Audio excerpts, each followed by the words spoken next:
something needed to change. We needed to try. I needed to try something else. Wanting to experience more and knowing that we're not meant to do this alone.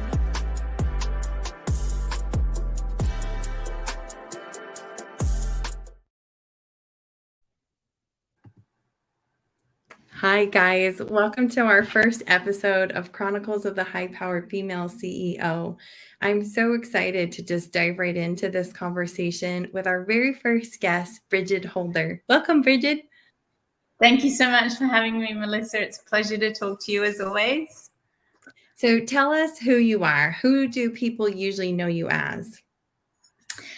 People usually know me as Brigid, the businesswoman and mum of 2 teenage boys and the head of a publishing house and a traditional business.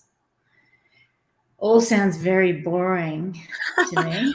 What's your traditional business? We work in the railway corridor. Neat. And that's you and your husband together, right? Yeah, it is. Yeah. So, okay, we wanted to sort of, give you a picture of who Brigid is, some of the things that she's accomplished, right? And it's pretty common to receive accolades in the business world for all like the tangible external things that we do as women, what we've produced, what we've achieved, what we've accomplished. But this interview and the purpose of these interviews is to hear kind of a little behind the curtain, hear what it's been like for your heart as you've generated the success that you've created. It's something that I was on a call and they were talking about marketing to millionaires was what the call sort of led to. It wasn't intended to be that, but it's what it led to. And they were talking about how do you think these women might feel and how do you think they might see themselves and how do you think they get included in things? And it was a very big eye-opener for me because they described me. They were saying, she could feel lonely. She could feel a bit lost and as if she's doing this on her own. It could be somebody who appears to not have time, so people don't approach them when in fact they have plenty of time for social things. And I got quite upset on this call because it was like, oh my God, they're describing me. This is me. This is my life. It's funny how success makes people repel against you and almost the opposite to what you want them to do, which is you want people to be around you and you want to lift others up and you want them to come on the ride with you. And you often get distance from people. And I guess then in response to that, me personally, I've distanced myself from people because you don't want to get hurt and you don't want to allow this to, break your heart even more because you don't get invited to things and you're not included in things. And socially it is not in the business world. I mean, you get invited to every single business thing there is because people want to hear how you got to where you are. But it's the social things that you miss and that connection, especially with women. And it is true that women are the most judgmental and the most heart-centered people in the world because they sit in either camp.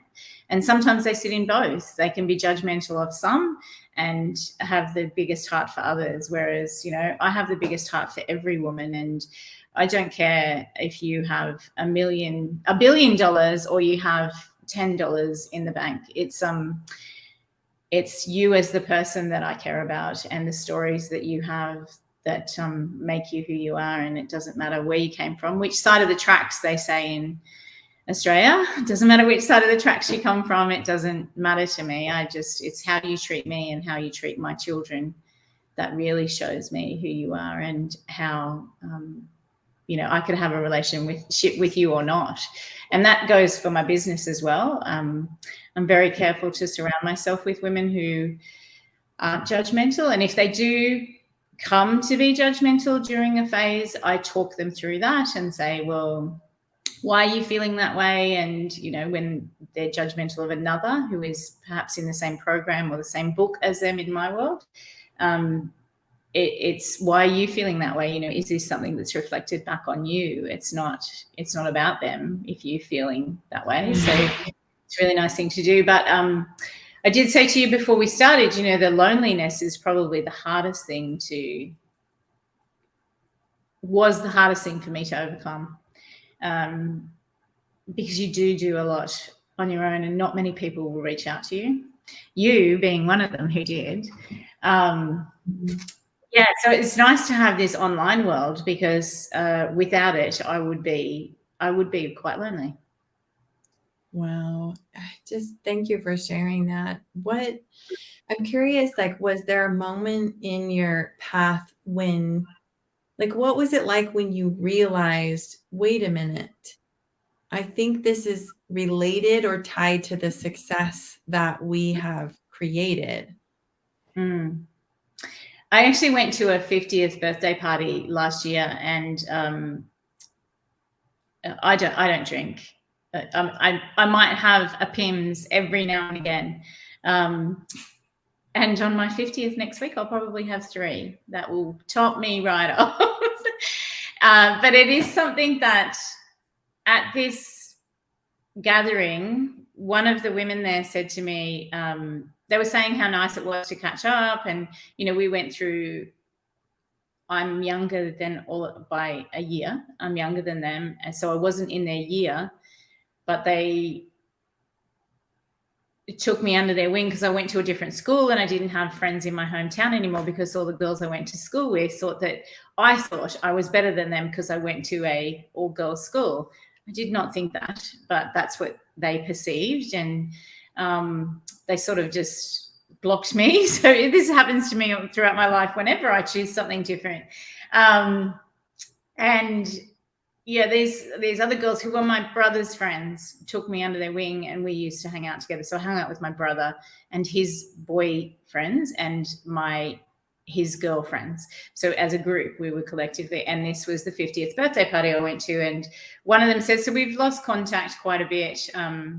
I am busy, and our business did take, you know, a lot to grow to what it is today. And I have always had something on the side, as my husband calls it. And now that my publishing company has taken off, even, you know, busier, which I like. It's not busy to be busy. It's doing all the time. And it's something that,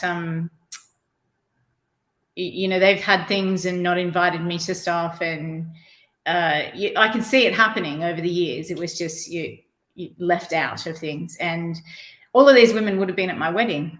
And it's, you know, you think you're going to be friends for a lifetime. But people come and go through seasons. And I think that this was only last year.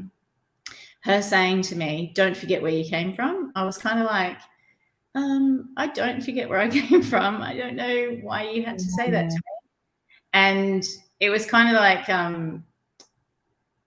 it was as if she was saying, I took myself out of the friendship, but it was not the case. It was, I was not invited to a lot of things along the way.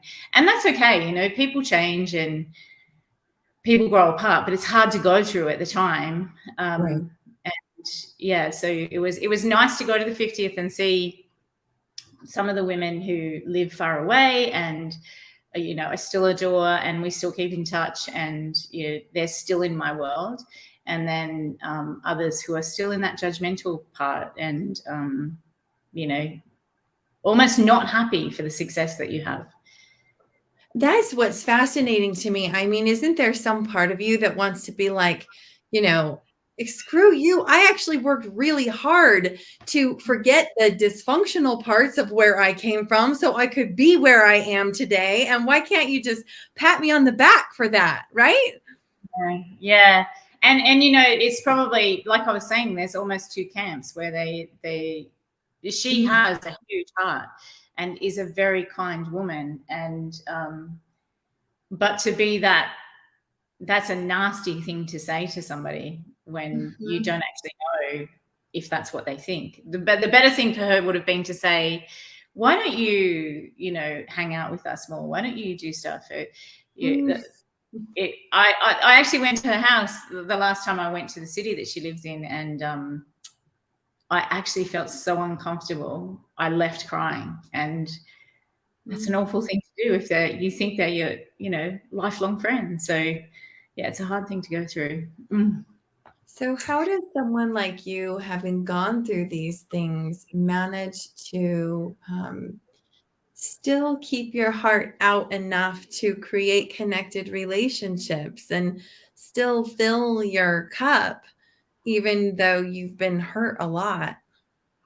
I think that it's all part of life, isn't it? And the lessons. And I always see opportunity for learning through this. And I spent, after that, the whole following week was me trying to see why did that situation occur, and why did that question come up, and why, and how could I have dealt with that better? Because all I said was, I don't. That's the only reply I gave. And I was like, and one of my other friends actually said to me later, are you okay? Like, what she said wasn't very nice. And I went, no, it's fine. That's her, it's not me. It's her. It's, it's her thing to go through. And I always see that's why people say things, is because it's a reflection of what they're going through and the guilt that they have, or the,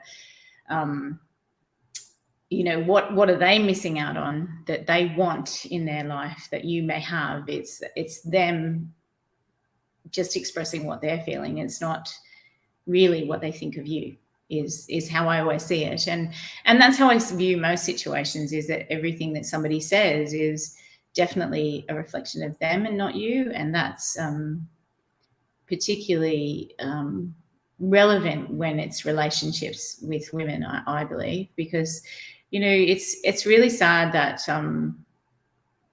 a lot of people are raised to be in competition with others, and they can't see it. So it might not just be on the sporting field, it's in life. And they're also raised to think that just have enough is enough. And, even my family, we struggled, we were poor, and it was always, the talk about money was, oh, we don't have enough to do that. There was never a family holiday that involved a hotel or staying at accommodation. It was always at relatives' houses, and very few of those. And then it was free public transport stuff that we got to do. We got to go and stand outside the zoo. We couldn't go into the zoo. So, so things, you're brought up like that, and you can choose to change it, or you can choose to take the same path. And the people who choose to take the same path often think that they're not allowed to take the other path. It's not an opportunity for them. Whereas people like me make those opportunities and create the outcome that we want and create the success that we want. So it's a choice. And I think that's the same with when people say things to you that hurt. You can choose to let it continue to hurt you, or you can choose to see the lesson in it and learn from it and grow from it. So beautiful, Brigid. Wow, to have such an outlook, I think, is it just shows you've had to do a lot of that work. And it is interesting, right? I actually can remember sitting on the other side of this spectrum, resentful of people who had created a lot of money, mostly feeling sorry for myself because I hadn't figured out how to create it. And as long as I carried that resentment and jealousy and those things, I never created opportunities for myself, my husband and I both. It wasn't until we changed that attitude and shifted that story that we started seeing success in our life and being able to flip the script for us. Yeah. I must say, I do credit my husband to a lot of my thoughts, because when we first were together, he said, there's in Australia, there's a family called the Packers, and they used to own a lot of the television networks, even newspaper, I think. And then as it's gone down the line, James, who is around mine and my husband's age, I think he's around our age, he has gone into a different field with it. He's gone into casinos he sold the networks and he went into casinos, and he's recently sold the casinos. He's a billionaire. And so he's used the wealth to get wealthier, and he does good things with his money, and he does things for himself with his money. My husband said to me when we were first together, like very first couple of years, I don't see why I can't or you can't be like James Packer. I don't see why we can't. Kerry Packer, he was his father. He's passed on now, but he said, I don't see why we can't be like Kerry Packer. And that thought to me was like, at the time, I was like, well, we can't, because of the conditioning I'd had. That's not where we've come from. We can't do that. But, Kerry's father built something from nothing. So why can't somebody else do that? And I always look at people now that have done more or have more wealth or create more abundance in their life, and I always look at them and I try and work out how did they do that so that I can do that too, and model what they do and think about, is that the right path for me? And rather than looking at them and going, well, I can't have that because they got lucky or whatever. There's even it's small town syndrome. People think that Clayton's family gave him a bobcat to start his business because he had a back injury and he couldn't work. Nobody would employ him. And he and I bought a bobcat and a tip truck, and he went and started cleaning up yards. And, now we've got a business that's employing 10 people and has been running for 18 years. And it's incredible, the turnover we have. And the publishing house is going great, and it's just, it brings so much joy to my life. And these are all because we made choices that we could too be like Kerry Packer. And, if you look at Oprah, I always say I want to be Ellen because I want to be a interviewer. That would be my ultimate goal, would be to just interview people like you're doing right now. And, I look and see what she did in her life, and I go, well, I don't want to do those parts. So perhaps I don't want to be like Ellen. I just want to have the TV show. It's just, that you look at it and you go, well, what parts of it do I want? And try and create it. And I've done that with the Amazon Live TV show that streams through 50 television stations in the US. And it's just, it's amazing that you can work towards something, and you get what you want if you work towards it and you put it out to the universe and have plans in place to get there.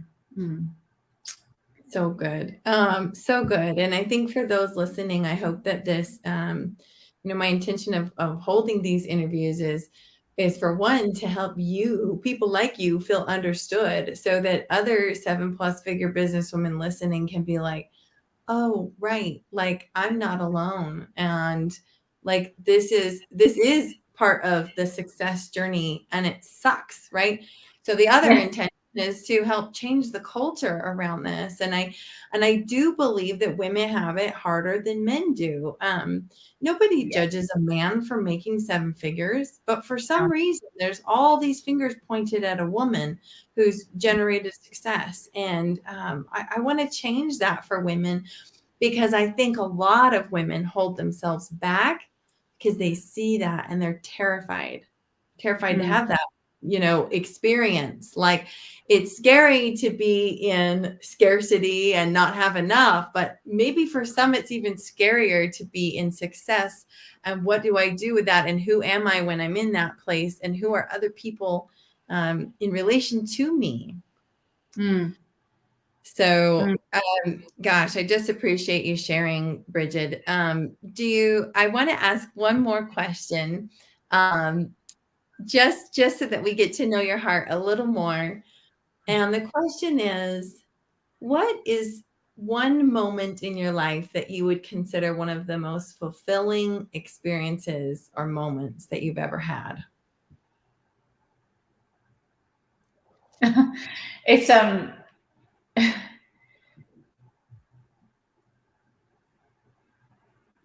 that's a really hard question.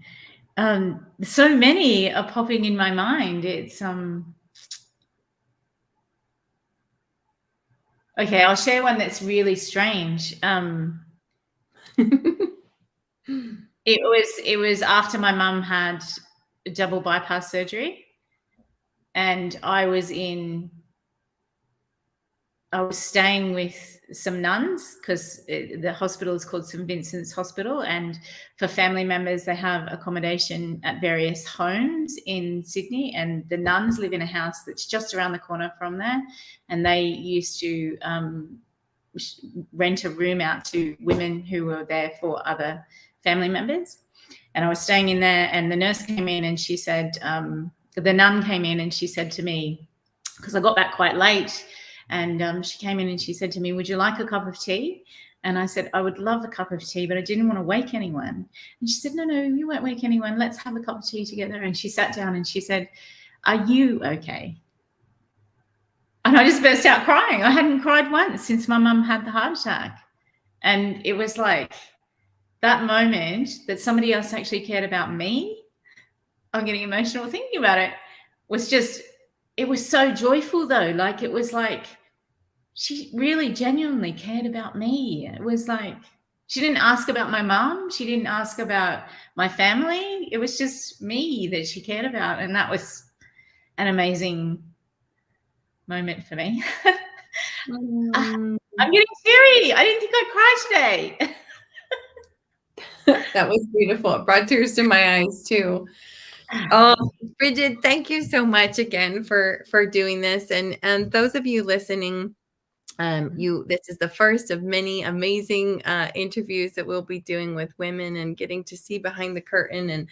And the intention of this space is to actually have a community where we can come together and be connected in this. So if you haven't already, please go to melisakeenan.com.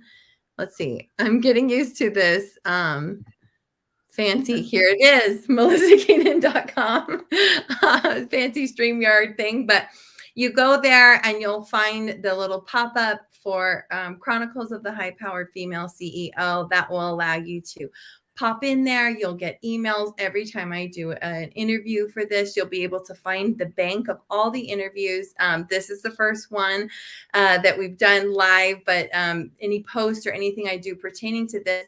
And we also intend to, a client and I intend to go together and host a retreat in October. We don't have a whole lot of the details really hammered out with that, except that it's going to be like absolute luxury and just a time to come together in sisterhood where there is no walls or judgments or stuff like that, to just come together in that sisterhood. So stay tuned for that. And again, Brigid, just thank you so much for being willing to come and show your heart here in this space. Thank you so much, Melissa. And I just want to say it's possible for anyone to get to 7 figures. There's no barrier for anyone that's not overcomable. Love it so much. Thank you, Brigid. Bye, everyone. Bye.